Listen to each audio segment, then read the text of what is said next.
Akashvani presents Morning News.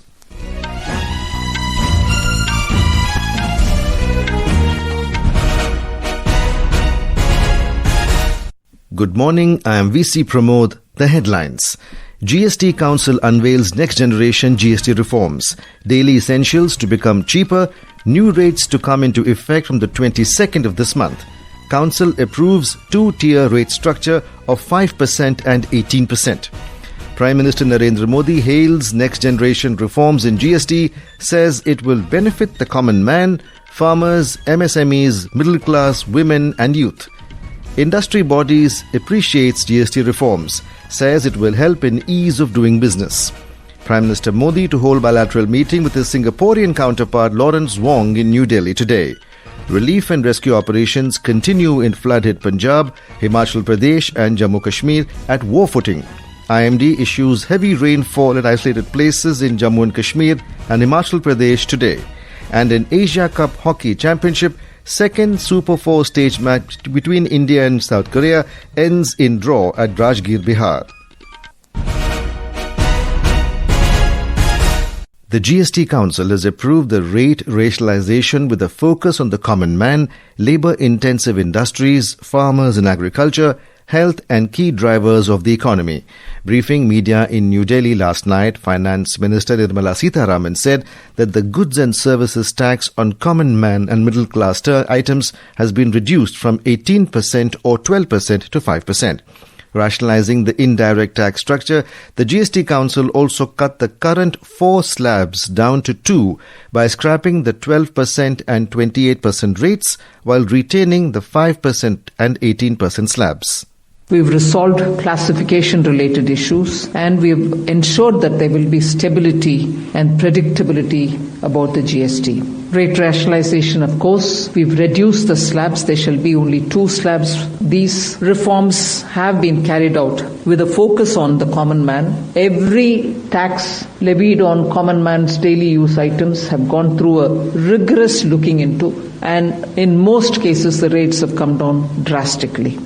All these changes will come into effect from the 22nd of this month, the first day of Navratri. Ms. Sitharaman said the move aims to make insurance affordable for the common man and increase insurance coverage in the country.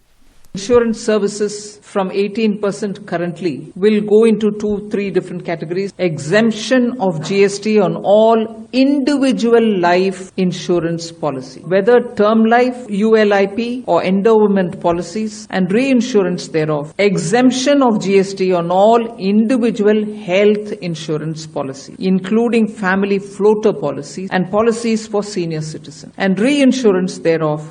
The Finance Minister further announced the reduction of GST from 12% to nil on 33 life-saving drugs and medicines and from 5% to nil on 3 life-saving drugs used for the treatment of cancer, rare diseases and other severe chronic conditions. GST on all other drugs and medicines has been reduced from 12% to 5%. The Finance Minister informed that items such as hair oil, toilet soap, soap bars, shampoos, toothbrushes, toothpaste, bicycles, tableware, kitchenware and other household articles will now have only 5% GST. She further said that GST on ultra-high temperature milk, chana and paneer has been reduced to 0 from 5%, while all Indian breads will now see a nil rate. The minister added that the GST slab on items like air conditioning machines, television above 32 inches, all types of TVs, dishwashing machines, small cars and motorcycles has been lowered to 18% from 28%. Ms. Sitharaman said that labour-intensive industries have given strong support, while farmers and the agriculture sector will also benefit from the decisions. She said the GST on all agricultural equipment has been reduced from 12% to 5%. These reforms have been carried out with a focus on the common man. Every tax levied on common man's daily use items have gone through a rigorous looking into, and in most cases the rates have come down drastically. Labor-intensive industries have been given a good support. Farmers and agriculture as a whole will also benefit by the decisions. Health-related also will benefit. Revenue Secretary Arvind Srivastava said that the rationalization of rates would entail a financial impact of 48,000 crore rupees, which would be fiscally sustainable for centre and state. The 56th GST Council was held in New Delhi under the chairmanship of the Finance Minister. Prime Minister Narendra Modi has hailed the next-generation reforms in GST announced by Finance Minister Nirmala Sitharaman. In a social media post, Mr. Modi said that the government has decided to cut GST rates which will benefit the common man, farmers, MSMEs, middle class, women and youth. He added that the government had prepared a detailed proposal for broad-based GST rate rationalization and process reforms aimed at ease of living. Union Home Minister Amit Shah has called the GST rate cuts as a historic decision which will bring huge relief to the poor and middle class, farmers, MSMEs, women and youth. In a social media post, Mr. Shah said that by simplifying the system and reducing the burden on common citizens, these reforms will not only ensure ease of living but also give a big boost at ease of doing business, especially for small traders and entrepreneurs. Industry bodies have welcomed the next generation GST reform, saying that the simplification of the tax setup will help in ease of doing business. The Confederation of Indian Industry, CII, said that the two rates of 5% and 18% will simplify refunds and MSME procedures. It also hailed the exemption of individual life and health insurance from GST as path-breaking. It further added that this clarity will ease compliance, reduce litigation, and give businesses and consumers the predictability they need. Federation of Indian Chambers of Commerce and Industry, FICCI, said the reforms reflect the maturation of the indirect tax regime, which has seen a steady rise in collections. FICCI President Shubhrakant Panda called it a big bang move. He said this strengthens the foundation for a self-reliant India. This is All India Radio giving you the news. For quick news updates round the clock, follow us on our X handle @AIR News Alerts.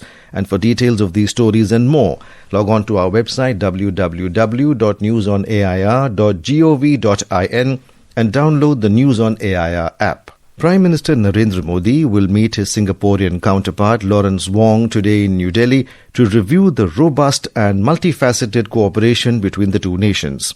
The visiting leader will also call on President Draupadi Murmu. Our correspondent reports that Mr. Wong is accompanied by a high-level delegation, including cabinet ministers and senior officials.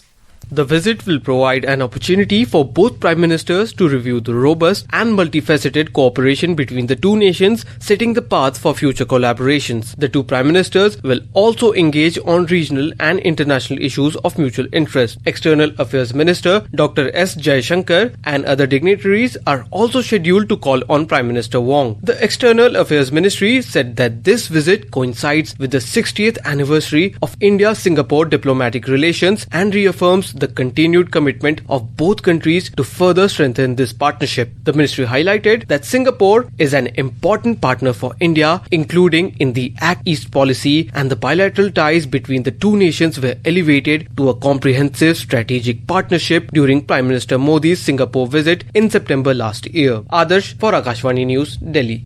In Punjab, incessant rain, rising water levels in Bihar, Satluj, Ravi and Ghaggar rivers and controlled release of excess water from Bhakra, Pong and Ranjit Sagar dams is keeping the border state on high alert. The floods have affected 1,650 villages in all its 23 districts and have submerged over 1,75,000 acres of farmland, causing massive damage to paddy and other crops. These worst floods in decades have also taken away 37 lives and 3 are still missing. Our correspondent reports that rescue and relief operations are continuously being carried out by the Indian Army, Air Force, BSF, NDRF and NGOs on a war footing. The swollen Satluj and Ghaggar rivers have reportedly impacted villages of Patiala, Mohali, Sangrur and Jalandhar as well, besides those already inundated in other districts. Due to the prevailing situation, the state government has ordered the closure of all education institutions until September 7th. Union Agriculture Minister Shivraj Singh Chauhan is visiting the flood-affected state today to take stock of the situation and meet affected villagers in Amritsar, Gurdaspur and Kapurthala before convening a review meeting of the concerned officials of centre and state government. Rajesh Bali, Akashvani News, Jalandhar. In Himachal Pradesh, efforts are underway to bring normal life back on track after disruption caused by monsoon rains. However, continuous bad weather is hampering relief operations. In the state, 5 national highways and more than 1,350 roads remain blocked for traffic. Monsoon rains have severely affected daily life in the state. The Meteorological Department has issued a yellow alert for heavy rainfall at several places today as well. The department has also forecast that the rains will continue in the state until 7th September. Meanwhile, Chief Minister Sukhwinder Singh Sukhu has directed all district administrations to carry out relief and rescue operations on a war footing. Prabha Sharma, Akashvani News, Shimla. In Jammu and Kashmir, the Meteorological Centre forecast that the weather will remain generally cloudy today with light to moderate rain and thunder showers at many places. As per the fresh weather advisory, some districts of Jammu division are likely to receive heavy rainfall while South Kashmir may experience moderate to heavy showers. From today to September 7th, brief spells of rain and thunder showers at a few places with moderate showers are expected over isolated places of Jammu division. The India Meteorological Department has issued red alert for extremely heavy to very heavy rainfall in the Gujarat region for the next 3 days and for West Madhya Pradesh till tomorrow. According to IMD, isolated heavy rainfall is likely over places of Vidarbha, Chhattisgarh and Odisha. The Met Department has also issued orange alert for heavy to very heavy rainfall over East Rajasthan, Konkan and Goa, Madhya Maharashtra and West Madhya Pradesh. And now news from the world of sports. In hockey, the second Super 4 stage match between India and Korea in the Asia Cup Championship ended in a 2-2 draw last evening at Rajgir, Bihar. India will now face Malaysia in their next encounter today at 7:30 p.m. In tennis, India's Yuki Bhamri, paired with Michael Venus of New Zealand, stormed into the semi-finals of the US Open. The duo defeated Croatian Nikola Mektic and Rajiv Ram of United States in the men's doubles quarterfinals this morning. The Yuki-Michael duo is set to face the British pair Neil Skupski and Joe Salisbury later today. In men's singles, Novak Djokovic entered the semi-finals beating Taylor Fritz in the quarterfinals yesterday. The Serb will now take on Carlos Alcaraz of Spain in the semi-finals. Moving on to the women's singles, America's Amanda Anisimova stunned Iga Świątek of Poland in the quarterfinals to book a place in the semi-finals of the tournament. Meanwhile, defending champion Aryna Sabalenka moved into the semi-finals. Sanyukta Yadav, Sports Desk. And now, for a look at today's newspapers, it's over to Shagun Chopra. Thank you, Pramod. All papers headline the story of GST Council approving a 2-tier rate structure of 5% and 18%, introduces 40% on tobacco and luxury products, and removes tax on life insurance and health policies. The Pioneer headlines GST reset to good and simple tax. The Times of India headlines life and health cover, white goods, most cars to get cheaper after GST revamp. She parades firepower, says world faces peace or war. Trump sees a conspiracy is a front page story in the Indian Express. The Tribune adds, for first time, China displays nuclear triad at parade. And finally, a story in the Pioneer says, Sarsatya, a rare dessert made from the resin of a tree, finds its way to Dubai. And with that, it's back to you, Pramod. Thank you, Shagun. And now, before we end the bulletin, the headlines once again. GST Council unveils next generation GST reforms, daily essentials to become cheaper, new rates to come into effect from the 22nd of this month. Council approves 2-tier rate structure of 5% and 18%. Prime Minister Narendra Modi hails next generation reforms in GST, says it will benefit the common man, farmers, MSMEs, middle class, women and youth. Industry bodies appreciates GST reforms, says it will help in ease of doing business. Prime Minister Modi to hold bilateral meeting with his Singaporean counterpart Lawrence Wong in New Delhi today. Relief and rescue operations continue in flooded Punjab, Himachal Pradesh and Jammu and Kashmir at a war footing. IMD issues heavy rainfall at isolated places in Jammu and Kashmir and Himachal Pradesh today.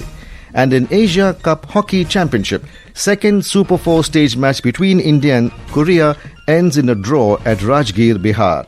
And with that, we end the morning news. Have a nice day.